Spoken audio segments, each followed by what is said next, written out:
What's up, guys? It's the Faruqi brothers back with another video. And today for you guys, I wanted to look at the rest of 2021's big movie slate and get everyone's opinions on the movie we're most looking forward to, what could be a potential dark horse, and if the best movie of the year has already passed us with the first half of the year, basically, more than the first half of the year, basically in the books. So I'm gonna go through some of big movies, but also I want to get your opinion straight up about what the most anticipated movie is. So I'll start with Zion. If you had to pick one movie, if you only watch one movie the rest of the year, what would it be? That's an interesting question, because not what do you think is gonna be the best movie. It's you can only pick one movie. So what would that movie be? I mean, for me, it's obvious. I'd pick Spider-Man no matter what, just because it's going to have all three Spider-Man in it. And just the chance of that happening is something I would never want to miss. So if I had a choice that is this or everything else, it'd be Spider-Man over the others, even though it might not be the better film, like compared to the others like Dune or maybe even Eternals would be better as a film. But just what it's going to be about, the hype around it, the fact that the three Spider-Man are going to be back, that's the one I'm most anticipated for, and the one I'm most excited for above the rest. That's interesting, because I would say Spider-Man's going to be a popular choice for the general audience, just knowing about the kind of movie will be with the amount of hype and nostalgia that's going to be squished into it. Umar, what about you? If you had to pick one movie to watch, would it also be Spider-Man, or do you have a different choice? Nah, it would also be Spider-Man, just because we grew up with seeing Tobey Maguire and having him back as Spider-Man would have been kind of cool to see. And then I actually personally like the Andrew Garfield films. Like, I actually liked what they were doing with those characters, and I do think Andrew Garfield's like the better actor. Like, he's the best actor that's ever played Spider-Man. To have them, all three of them in one shot, even, that's something that's crazy. And so I think for that reason, if the question is that, like, which movie would you choose to want to see, and scrap out the others, then I think it's easy. It has to be Spider-Man. Samir, what about you? Is this going to be a common trend among the Faruqi Bros? Is Spider-Man also your choice, or do you have something else in mind? No, Spider-Man's not my choice. I think I'd go with Dune. I think it looks like the best movie for the rest of the year. Spider-Man would be a close second for me, even though I think Eternals looks like the better movie out of the Marvel slate. But I think just the cameos will hold it up. Yeah, I think Dune. If this was a list of what will be the best movie of the year going forward, I think Dune is an easy and even safe choice with just the amount of density it has as a story, and also cinematically, the techniques that are being used by Denis Villeneuve. So I think this is arguably could be the best movie of the year when it's all said and done. So I also agree with Samir that this is probably one of the most anticipated ones. But you know what? My heart is still tugging towards Spider-Man on this one, because like Umar and Zion both said, I mean, it's really for Toby and Andrew. I think if this was a movie that wasn't going to have them, I would have definitely said that, hey, just another Spider-Man movie. Far From Home left a bad taste in a lot of people's mouths, so let's just go with something else. But I think the prospect of getting Toby and Andrew is a big reason why I would choose Spider-Man personally. But Umar, you want to flash the camera to a kid you got next to you, because I think he has a movie that's one of his favorites. It's Venom, and he's tired, but there you go.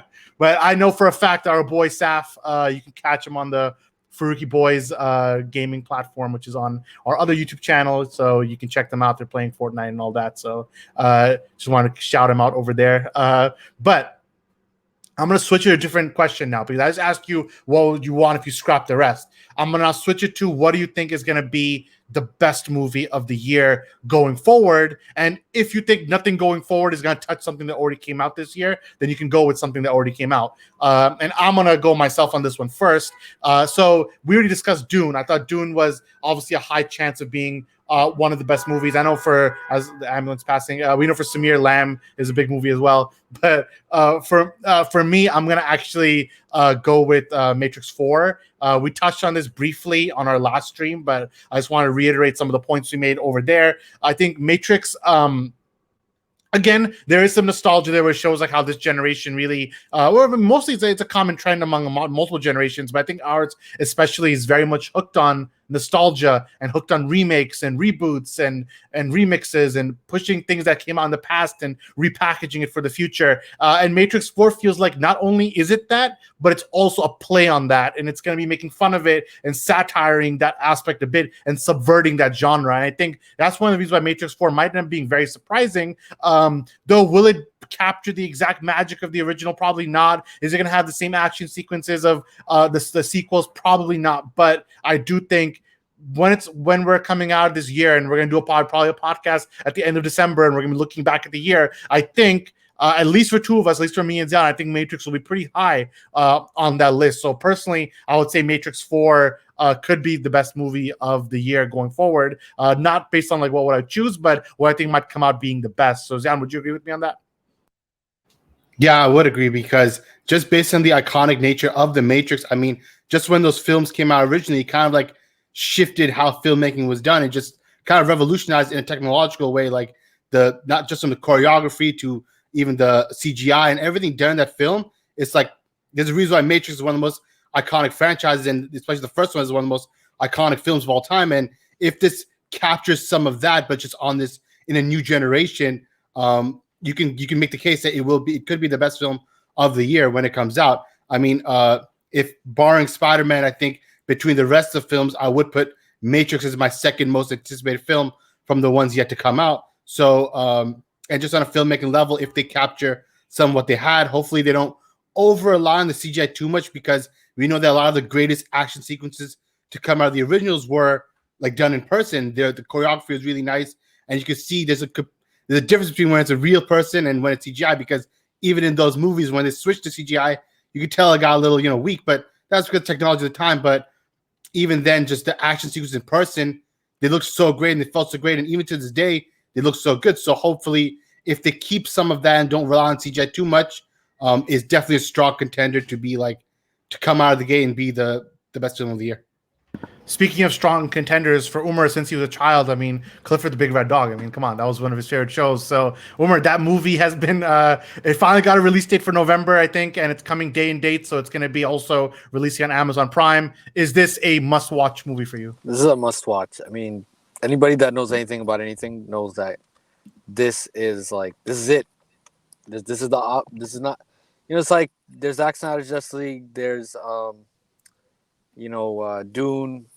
This is the best. This is the cream of the crop. But honestly, the best film of the year is actually Zack Snyder's Justice League, and I ain't even playing anymore. Like, I think it's for what it is in the genre that it's in. It's the highest level of that, in my opinion. So what you're saying is that without even seeing the movies that haven't come out yet, you're already declaring Zack Snyder's Justice League as the best movie of the year. No, I'm just saying like Spider-Man, I think can top it. The only issue that I see with Spider-Man is that, and I think Spider-Man is the only movie that can top it. But I think the only issue that I find with that is that, I feel like they're not gonna stick the landing, just because I don't think it's the same director that did Far From Home and Homecoming. I just feel like if it was a better director or someone, or like I don't know, I don't trust what they're gonna do. I think it'll be cool. Like Shraz made this point in another podcast that, or on the stream, that it'll be cool to see like if all three Spider-Man on the scene. It doesn't matter who does the scene. It's gonna be awesome. But I think over time it'll have the same flavor that Marvel has, which is like the aftertaste isn't that great. So like I feel like it won't age well. I think Zack Snyder's Justice League, I mean, again, for different people, it's different. I know Samir doesn't like it as much as I do, but for me, I think it's the best of what that genre has to offer, and it just happens to be better than everything else. So, yeah, I mean, for me, that's how I feel about Space Jam. I mean, just cinematically, it was just one level above everything else. I mean, just LeBron's performance. I mean, come on, right? So I'm joking there, but I hate Charles. Yeah, but I actually do agree with Umar at this point that I think Justice League, at least for me, Zion and Umar, I think even in the year I'm going to place it very high. I might not put it 1, but I think 2 or 3. It's top 5 no matter what, I think. But I'm still giving the other movies a chance to see if something surpasses it. Spider-Man as a cinematically will not be close to Justice League, but in terms of hype, in terms of moments that make the crowd go wild, yes, it probably could top it if they stick the landing. But again, that's a big if. Samir, I know you got certain movies that you're interested in also that none of us are going to be with. So tell me a little bit about Sword Art Online. Well, of course, Sword Art Online is the dark horse movie of the year. I mean, they're going back to the first arc. They're redoing it. You know, the actual Sword Art Online part of the show was only 16 episodes, so they're redoing it in a movie. So I think that'll be great. It was the best arc of the show. But I don't think that'll be the best movie of the year. I think I'm going to stick with Dune. I think it looks like the best movie in every aspect right now. I think I have it way above Spider-Man or The Matrix. I have Matrix fairly low. I wasn't on that wave when it came out, but like I put Venom above The Matrix. You weren't even born when it came out. No, but we tried to put him on. It didn't work. It was good, but I think I'd just rather watch Venom or something. Yeah. What's the main character's name? Neo? Wait, is that right? Yeah. It is Neo, yeah. All right, but I just want to throw out there, like, those are the movies coming out going forward, but we also have movies that just passed that none of us mentioned, like The Green Knight, which the 4 of us watched together, The Suicide Squad, I think we're all kind of iffy on, Jungle Cruise, which was fairly bad, The Space Jam, which will be either amazing or bad, depending who you're talking to, Godzilla versus Kong, again, kind of something in the middle, Judas and the Black Messiah, I think we all said that was a pretty good movie when we watched that was earlier in the year. And then Wonder Woman 84 for some people, it came out in 2021. For most, it came out in December of 2020. But depending where you fall on that, it got to be one of the worst movies of the year also. So so we are on that. And for this year upcoming, the movies that we haven't mentioned, The Eternals, I think Samir mentioned it briefly when he was talking about Marvel movies that could be better than Spider-Man. Cinematically, I agree that Eternals could be better. There was also No Time to Die. This got delayed multiple times, but this is the final entry of Daniel Craig's James Bond movie, so I'm sure there'll be people who are going to like it. And then one more time for the people in the back, Venom, Let There Be Carnage. The first Venom, we had say what you want about it. I just remember having fun watching that movie. Like, literally, the 4 of us sitting together and having fun. Me and Uma were just laughing next to each other the whole time. And sometimes it's not about how good the movie is cinematically or how good the actors are, because neither of that is true. But it's just about, did we have fun in the movie? And Venom was a lot of fun. And I do think next week Venom is coming out. I think we're going to do a podcast about discussing it in spoiler detail. I think we're going to say it's a lot of fun, but let's find out. I got one last question before we head out. I want to end on a joke since we're not putting a stream today. One's got to go. And let me remove this banner. So if you had to only pick one of these, only one can stay, the rest have to go. And you can only have one of these 4 types of food for the rest of your life. That's not what it says. It says you keep 3, you take away 1. All right, then that's even easier. I was giving you the harder version of that. All right, you got to keep 3, take away 1. Zion, since you corrected me on this one, why don't you tell me which one you would keep? Oh, no, which one you would keep? Which one got to go?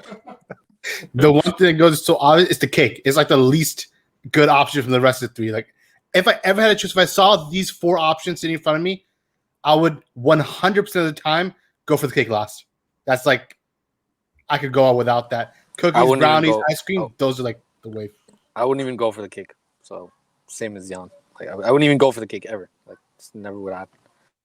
Cookies, brownies, and ice cream are all better for you. Samir, do you agree with Zion and Umar, or are you on your own wave as always? I mean, I think brownies and the cake are like just standing for each other. So I'd go for the brownie over the cake, so I put the cake last, yeah. And I guess we are very much brothers because I would agree with all 4 of you. I think the cake is the worst of the options. 3, yeah. All 3 of you, yeah. The 4th one was Saf, because he agrees as well. So, Saf, you were asleep. So, I would also agree that the cake is the worst. So this was uneventful because we all agreed right away. All right, so